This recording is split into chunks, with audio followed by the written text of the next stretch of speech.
Hello students, आज का हमारा टॉपिक है बोर्ड प्लॉट।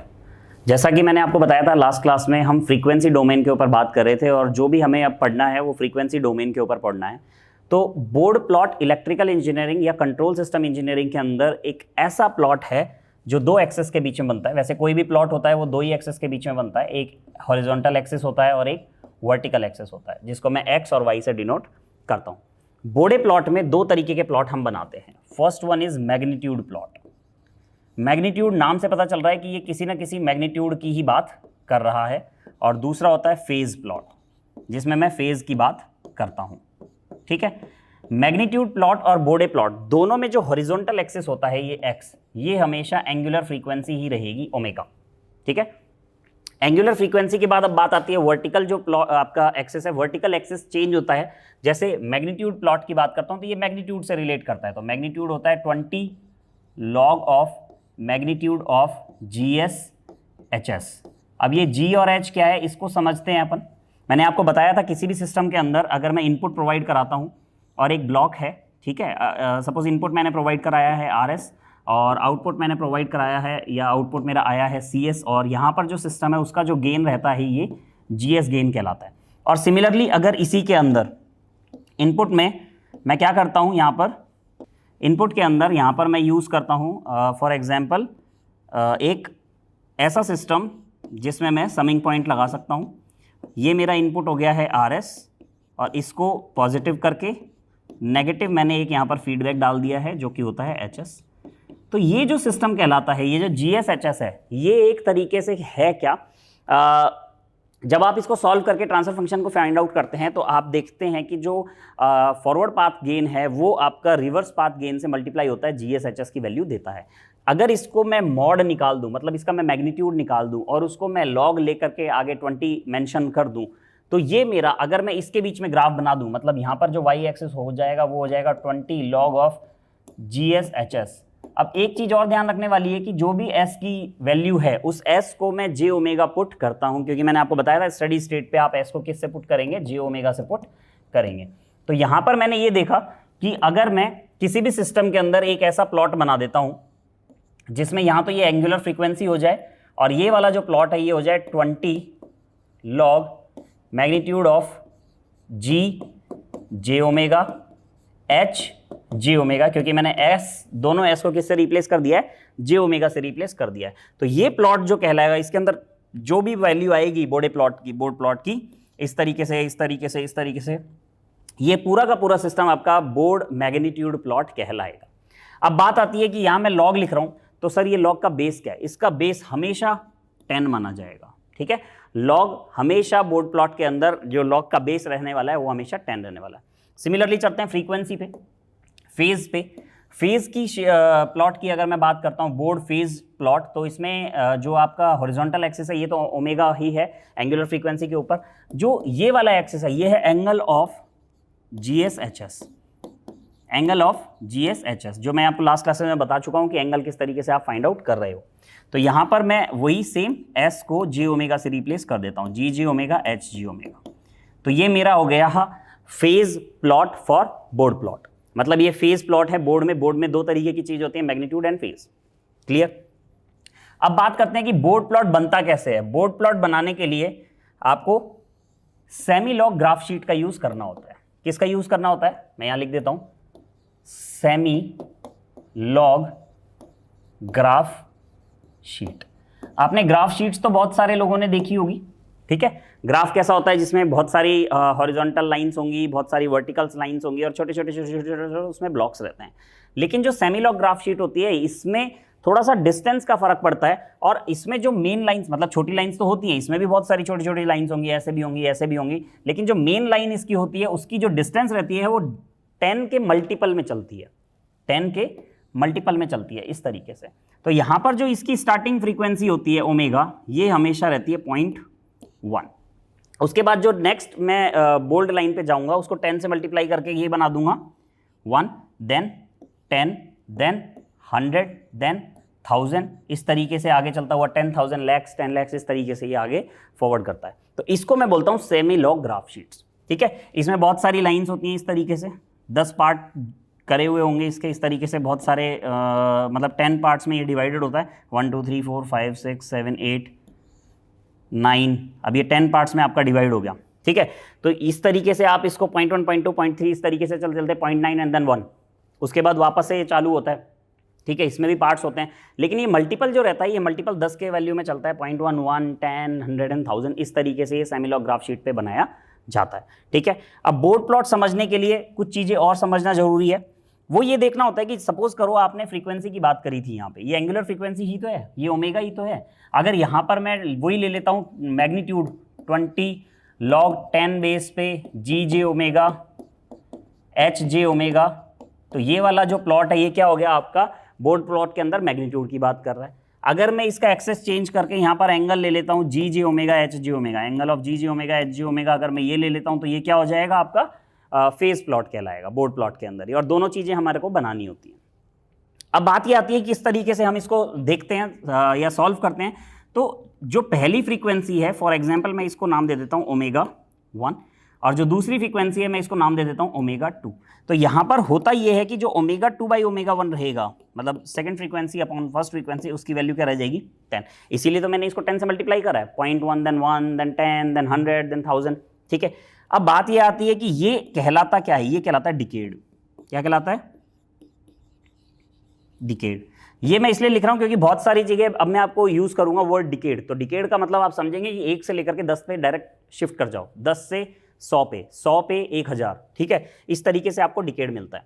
लेकिन अगर आप 1 से 2 पर पहुंच गए, ये 1 था ना ये वाला पॉइंट, इस वाले पॉइंट से अब आप कहां पहुंच गए 2 पर पहुंच गए, ये 1 वाले पॉइंट से 2 वाले पॉइंट पे पहुंच गए, ये 1 था और ये 2 था। तो इसके बीच का डिफरेंस क्या कहलाता है? इसके बीच का डिफरेंस कहलाता है ऑक्टेव। और ये ऑक्टेव क्या होता है? इसमें जो वैल्यू होती है ओमेगा बाई ओमेगा 2 की, सॉरी मतलब ओमेगा 2 बाई ओमेगा 1 की, वो रहती है 2। इस 2 के डिफरेंस को, जैसे 1 से लेकर के 2 आ गया ना, ऐसे ही 2 का डिफरेंस चाहिए तो 2 के बाद कौन आने वाला चाहिए? 4 चाहिए, तो 4 डिवाइड बाय 2 2 ही रहेगा। तो इस तरीके से हम इसको लेते हैं और इसको बोलते हैं 1 ऑक्टेव। इस 2 को बोलते हैं 1 ऑक्टेव, और इस वाली वैल्यू को, इस 10 को बोलते हैं 1 डिकेड। 1 डिकेड। तो ये कुछ ऐसी चीजें हैं जो मुझे पता होनी चाहिए थी, किस तरीके से इसको निकालते हैं, किस तरीके से इसको सॉल्व करते हैं। आगे चलते हैं। आगे चलकर ये समझेंगे कि बोर्ड प्लॉट में अगर आपके पास क्वेश्चन आ जाता है किसी भी तरीके का, क्योंकि क्वेश्चन कुछ इस तरीके से होते हैं कि न्यूमरेटर पार्ट भी रहेगा और डिनोमिनेटर पार्ट भी रहेगा, ठीक है। तो मैं यहाँ पर गेन की वैल्यू ले लेता हूँ k, numerator part denominator part दोनों 1 लेकर के चल रहा हूँ, ठीक है। ना तो इसके साइड में मैं s लिख रहा हूँ, ना ही इसके डिनोमिनेटर पार्ट पे मैं s लिख रहा हूँ। ये मैं अभी यूज नहीं कर रहा हूँ, सिर्फ मैं k और s की वैल्यू लेकर के चल रहा हूँ, मतलब ओनली k की वैल्यू लेकर के चल रहा हूँ। तब मैं देखता हूँ कि यहाँ पर आंसर्स किस तरीके से बनते हैं, ठीक है। उससे भी पहले आपको एक चीज और समझनी चाहिए। वैसे एक चीज समझने के लिए अब ये देखना पड़ेगा कि ट्रांसफर फंक्शन किस तरीके से होता है। बोर्ड प्लॉट को समझने के लिए आपको ट्रांसफर फंक्शन समझना पड़ेगा। और ट्रांसफर फंक्शन होता क्या है, किसी भी सिस्टम का जब आप ट्रांसफर फंक्शन की बात करते हैं तो ट्रांसफर फंक्शन GSHS को यूज करेंगे यहाँ पर।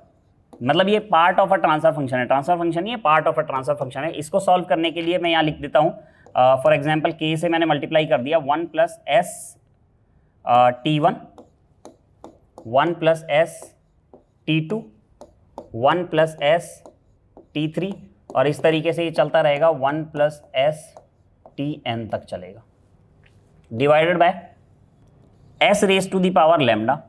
यहाँ पर जो आपका गेन है k, उसके नीचे एक s की पावर भी आती है, 1 हो सकती है, 0 रहेगी तो 1 रहेगा, ये s raise to the power 0 1 होता है, 1 2 3 अप टू सो 1 कुछ भी आ सकता है, ठीक है। इसके बाद जब आप इसको मल्टीप्लाई में करके लिखते हैं, ये हो जाएगा 1 प्लस s ta। ये सिर्फ मैं डिनोट कर रहा हूँ, किसी भी लेटर से आप इसको डिनोट कर सकते हैं ना, 1 प्लस s tb।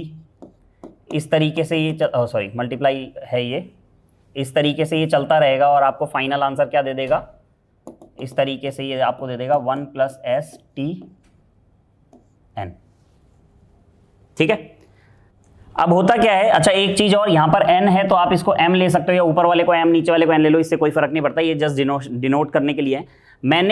मुझे कोई भी क्वेश्चन मिलेगा, मुझे जब ट्रांसफर फंक्शन दिया जाएगा या बोर्ड प्लॉट के लिए मुझे GSHS के लिए कोई भी क्वेश्चन दिया जाएगा, फॉर एग्जांपल इस तरीके से दिया जाता है कि k is equal into 1 plus 2s, या इस तरीके से दिया जाता है s⁻² कर देता हूँ, और यहाँ पर मैं कर देता हूँ 1+3s, इस तरीके से मैं कोई भी चीज़ ले लेता हूँ। तो यहाँ पर मेरे को हर क्वेश्चन को इसी फॉर्मेट में बनाना है, इसलिए मैंने यहाँ पर एक जनरल आपको डायग्राम मतलब इक्वेशन लिख करके दिखाई है कि आपको हर क्वेश्चन को 1+st की फॉर्मेट में बनाना ही पड़ेगा।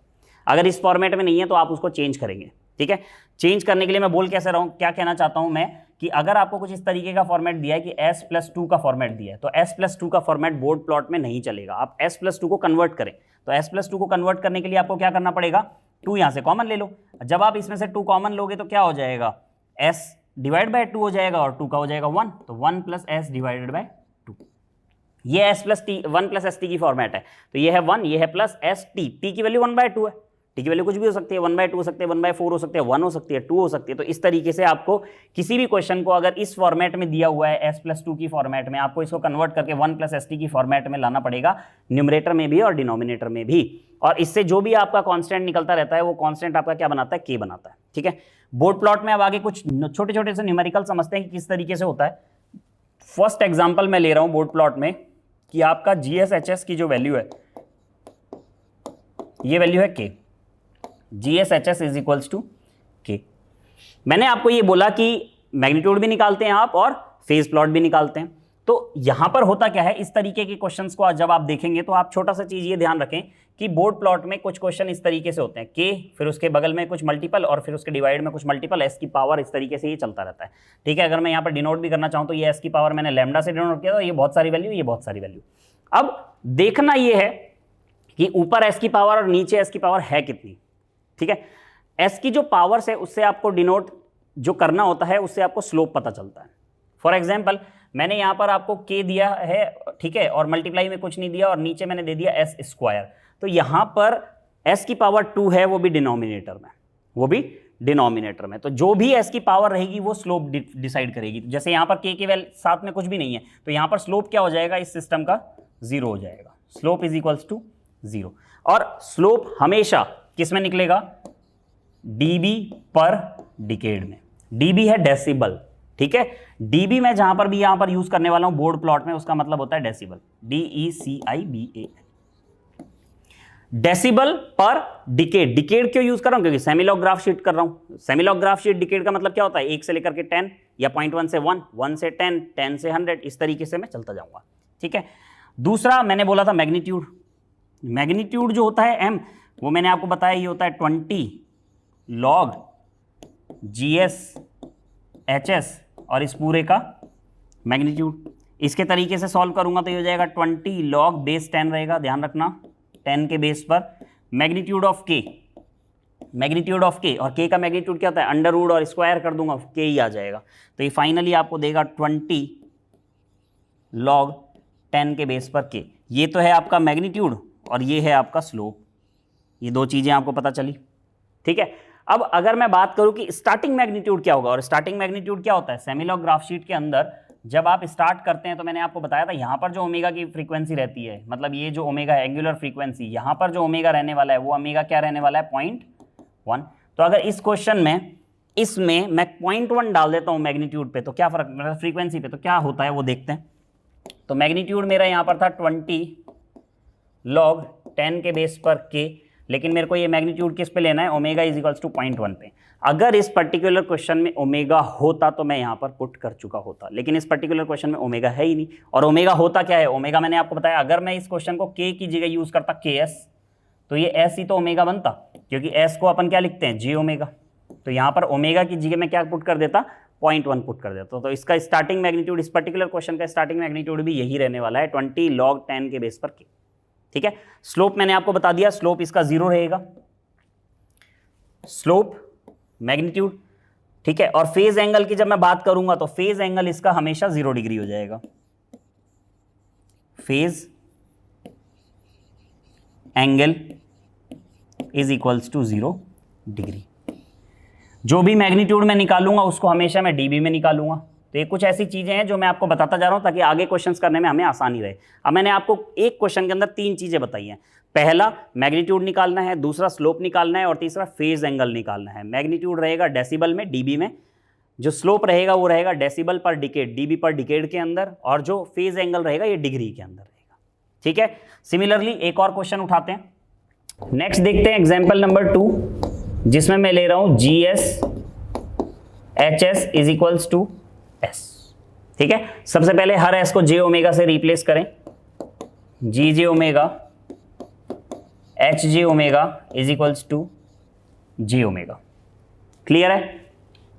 अब बात आती है कि अगर सिंगल एस है मेरे पास, सिंगल एस है अगर मेरे पास, तो मैं स्लोप कैसे निकालूंगा। तो स्लोप निकालने के लिए बहुत सिंपल सा फंडा है। अगर आपका न्यूमरेटर पार्ट में एस है तो इसका स्लोप हो जाएगा +20 dB पर डिकेड, dB पर डिकेड।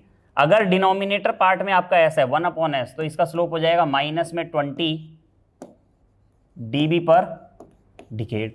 सपोज 1/s स्क्वायर है तो हो जाएगा -40 dB पर डिकेड। सपोज न्यूमरेटर में एस स्क्वायर है तो ये हो जाएगा +40 dB पर डिकेड। कुछ इस तरीके से ये चलता है। तो यहाँ पर मेरा न्यूमरेटर पार्ट में एक सिंगल एस है तो इसका स्लोप हो जाएगा +20 dB पर डिकेड।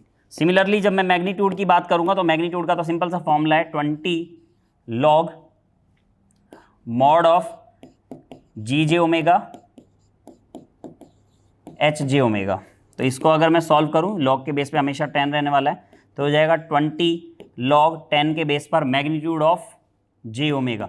अब J ओमेगा का मैग्नीट्यूड आप जानते हैं A प्लस आयोटा B का। अगर मैं मैग्नीट्यूड निकालूंगा तो वो क्या हो जाता है, अंडर रूट में रियल पार्ट का स्क्वायर A स्क्वायर और प्लस इमेजिनरी पार्ट का स्क्वायर B स्क्वायर। तो यहाँ पर क्या आंसर आ जाएगा, 20 log 10 के बेस पर ओमेगा स्क्वायर का अंडर रूट, तो जस्ट ये आ गया ओमेगा। तो मैग्नीट्यूड हो गया ये इसका, और स्लोप हो गया ये 20 dB पर decade. And third one is phase. Phase angle की बात करते हैं।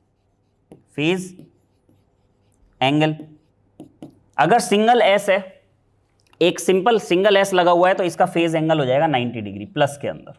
क्या एंगल हो जाएगा, +90 डिग्री। ये तीन चीजें आपको यहाँ समझ में आती हैं। उसके बाद चलते हैं नेक्स्ट एग्जाम्पल के ऊपर। नेक्स्ट एग्जाम्पल मैं सेम लेने वाला हूं, बस फर्क ये है कि GS HS is equals to, यहां पर मैं लेने वाला हूं S raise to the power n। ठीक है, मैंने आपको विदाउट S लेकर के दिखा दिया है K। ठीक है, उसके बाद मैंने आपको S की पावर 1 लेकर के दिखा दिया। अब S की पावर n पे चलते हैं, क्योंकि बीच में 2 3 जितने भी आएंगे सब एलिमेंट सेम होते जाएंगे। तो यहां पर सबसे पहले हम S को J ओमेगा से रिप्लेस करेंगे। GJ omega HJ omega is equals to J omega की पावर हो जाएगी n, जिसको आप ऐसे लिख सकते हो J की पावर n ओमेगा की पावर n। ठीक है, अगर मैं बात करता हूं यहां पर स्लोप की, तो स्लोप इज इक्वल्स टू क्या हो जाएगा, देखो मैंने बोला था 20, एक सिंगल एस था तो स्लोप था 20 dB पर डिकेड। अगर एस स्क्वायर होता तो 40, तो हो क्या रहा है, 20 को 2 से मल्टीप्लाई किया, तो यहां पर एस की पावर n है, तो ये हो जाएगा 20 n dB पर डिकेड। ये तो हुआ स्लोप की बात। नेक्स्ट चलते हैं मैग्नीट्यूड के ऊपर। तो मैग्नीट्यूड क्या होता है, magnitude is equals to 20 log 10 के बेस पर magnitude of GJ omega HJ omega, GJ omega HJ omega.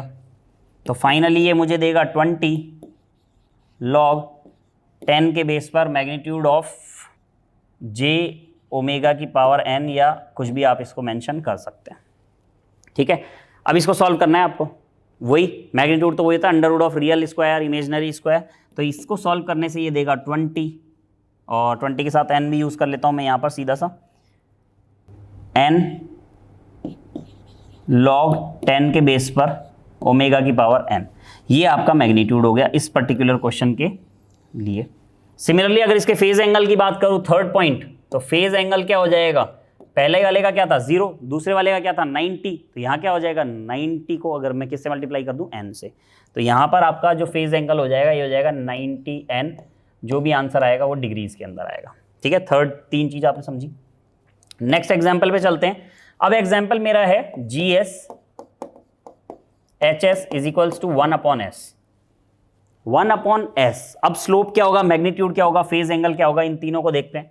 तो सबसे पहले तो मैं S को J ओमेगा S को J ओमेगा से रिप्लेस कर देता हूँ, तो ये बनेगा GJ omega HJ omega is equals to 1/J omega. Clear है, कोई दिक्कत नहीं है। सेकंड बात आती है स्लोप की। तो स्लोप तो यहाँ पर सीधा सा है कि -20 dB पर डिकेड, dB पर डिकेड, ये हो गया slope. Next is a magnitude. Magnitude क्या होता है? 20 log 10 के बेस पर इसका मैग्नीट्यूड, तो मैग्नीट्यूड ऑफ 1/j ओमेगा। ठीक है, मैग्नीट्यूड वही होता है, अंडर रूट में real square imaginary square plus करके, तो रियल पार्ट यहाँ है नहीं, इमेजनरी पार्ट यहाँ ओमेगा है, तो 1 में ही आता रहेगा आंसर, वही मैं लिख दूंगा यहाँ पर। तो magnitude is equals to 20 log 10 के बेस पर मैग्नीट्यूड, अगर मैं मैग्नीट्यूड तो अब मैं यूज़ कर चुका हूँ ना, मैग्नीट्यूड क्यों लगाऊंगा, 10 के बेस पर 1/ओमेगा, 1/ओमेगा, ये आपका मैग्नीट्यूड हो गया। ठीक है, सिमिलरली अगर मैं इसके फेज एंगल की बात करता हूँ, तो फेज एंगल, क्योंकि ये डिनोमिनेटर में सिंगल एस है, तो ये हो जाएगा -90 डिग्री। अब समझ में आने लगा होगा कि किस तरीके से क्वेश्चंस को हम यहाँ पर सॉल्व कर पा रहे हैं। तो नेक्स्ट क्वेश्चन सेम, अब हम लेंगे g/j ओमेगा, डायरेक्ट लिख रहा हूँ, h/j omega is equals to 1/j, मतलब s की पावर n है, तो ये j ओमेगा की पावर n मैंने बना दिया। स्लोप क्या होगा?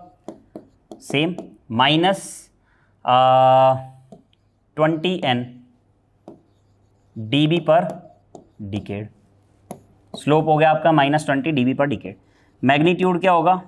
20 log 10 के बेस पर मैग्नीट्यूड ऑफ दिस, तो इसका मैग्नीट्यूड क्या हो जाएगा आपका, ब्रैकेट ही लगा देता हूँ डायरेक्टली, 1/ओमेगा की पावर n, ये आपका मैग्नीट्यूड हो गया। सिमिलरली अगर मैं फेज एंगल की बात करता हूँ, तो यहाँ पे फेज एंगल माइनस में 90n और जो भी आएगा उसकी डिग्री लगाएंगे यहाँ पर। तो ये कुछ एग्जाम्पल्स थे कि बोर्ड प्लॉट को किस तरीके से मैं सॉल्व करूँगा। ठीक है, एक और एग्जाम्पल लेते हैं इसके ऊपर कि अगर ये वैल्यू थोड़ा सा चेंज हो जाए, थोड़ा सा चेंज मतलब जहाँ पर मैं के यूज़ कर रहा था, मतलब रियलिस्टिक हल्का सा मैं क्वेश्चन लेना चाह रहा हूँ, बाकी तो बोर्ड प्लॉट अपन नेक्स्ट क्लास में बहुत अच्छे से करेंगे। तो ये मैंने ले लिया 4/s²। ठीक है, 4/s² लेने के लिए मैं बोर्ड प्लॉट को यहाँ पर डिफाइन कर देता हूँ कि भाई ये तो हो गया ओमेगा और ये हो गया इसका मैग्नीट्यूड, जो कि है 20 log 10 के बेस पर magnitude of g/j omega h/j omega, magnitude closed. ठीक है, ये मैग्नीट्यूड हो गया। अब बात आती है कि इससे मैं स्लोप कैसे निकालूं। स्लोप तो मुझे पता चल गया, slope is equals to -40 dB पर डिकेड, ये तो मेरे को समझ में आ गया।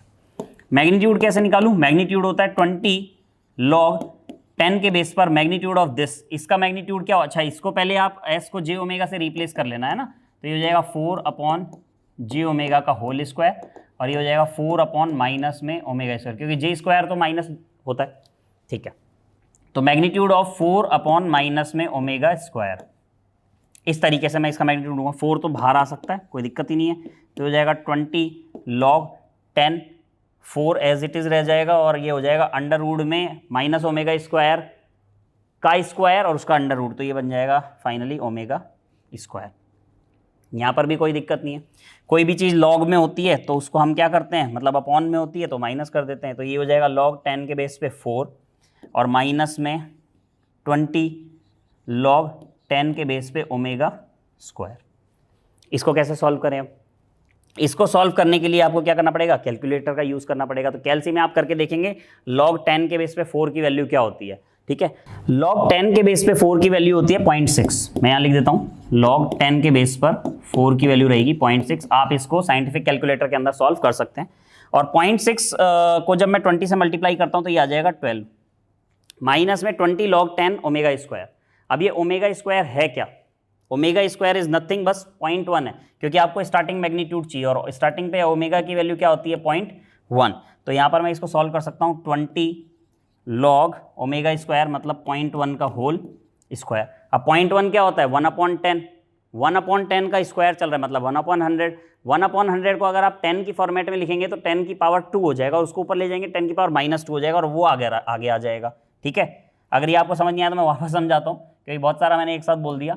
ये है log 0.1 का स्क्वायर, तो ये हो जाएगा log 1/10 का स्क्वायर, तो ये हो जाएगा log, ठीक है, 1/10 का स्क्वायर मतलब 100, 1/100 उसको मैं ऊपर लाऊंगा तो ये हो जाएगा 10 की पावर 2, -2 को अगर मैं आगे ले आऊंगा तो ये हो जाएगा -2 log 10 के बेस पे 10, और 10 के बेस पे 10 तो 1 होता है, तो ये हो जाएगा -2, और -2 इस 20 से मल्टीप्लाई हो जाएगा, तो माइनस माइनस प्लस और 20 इंटू 2 40, तो ये 40 + 12 इज इक्वल्स टू 52।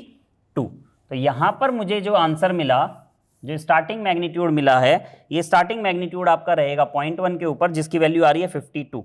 तो मैंने फॉर एग्जांपल यहाँ पर मान लिया कि ये जो लाइन है ये है 52 dB, क्योंकि मैग्नीट्यूड तो आपका dB में रहेगा, 52 dB।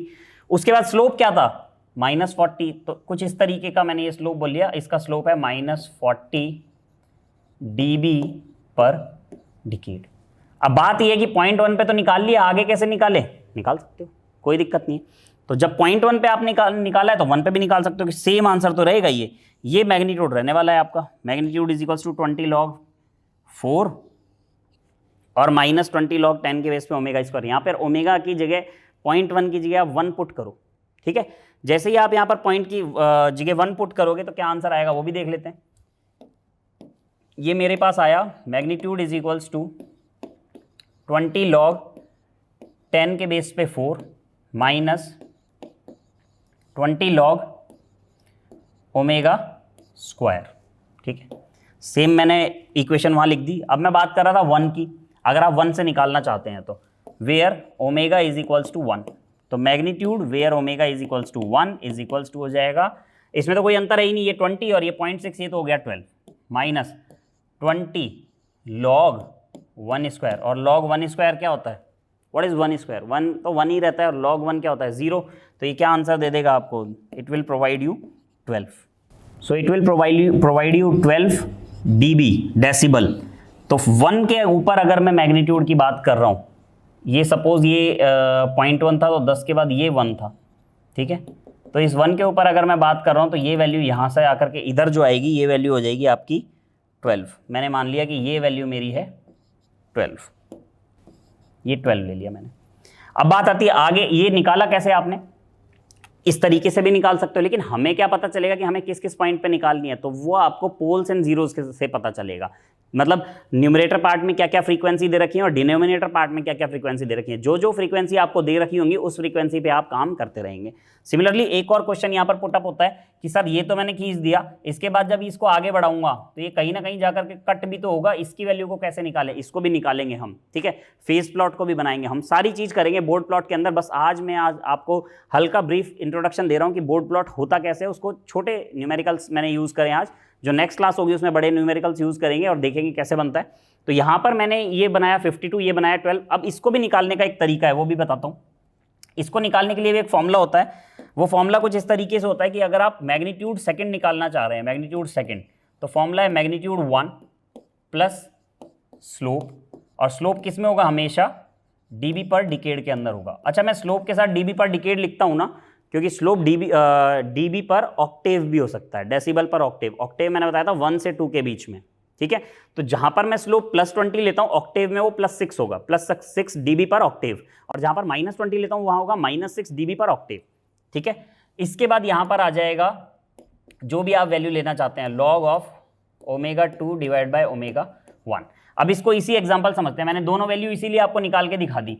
पहली वैल्यू थी आपकी 52, दूसरी वैल्यू थी आपकी 12, ये मेरी अननोन है 12, ठीक है। इसको निकालना है आपको, तो m2 is equals to m2 unknown है जिसका आंसर 12 आने वाला है, m1 52 है, प्लस स्लोप, इस टाइम स्लोप क्या चल रहा है, इस टाइम स्लोप आपका चल रहा है -40 dB पर decade into log ω2 by ω1। ω2 by ω1 मतलब ये तो हो गया आपका ω2 जिससे रिलेट आप निकालना चाह रहे हैं, और ये हो गया आपका ω1 जिसके थ्रू आप निकालना चाह रहे हैं। तो ω1 हो गया आपका 0.1 और ω2 हो गया 1। इसको जब मैं इस क्वेश्चन में पुट करूंगा तो ये 1 हो जाएगा 1/0.1। इसको जब आप सॉल्व करेंगे, m2 is equals to 52 minus में 40 मल्टीप्लाइड बाय log 1/0.1। 0.1 को सॉल्व करोगे तो 10 बनेगा, और log 10 के बेस पे 10, ये log 10 ही है हमेशा, log 10 के बेस पे 10 हमेशा क्या आ जाएगा 1। तो 52 में से 40 माइनस हो गए तो क्या बचा 12, तो m2 इज इक्वल्स टू 12।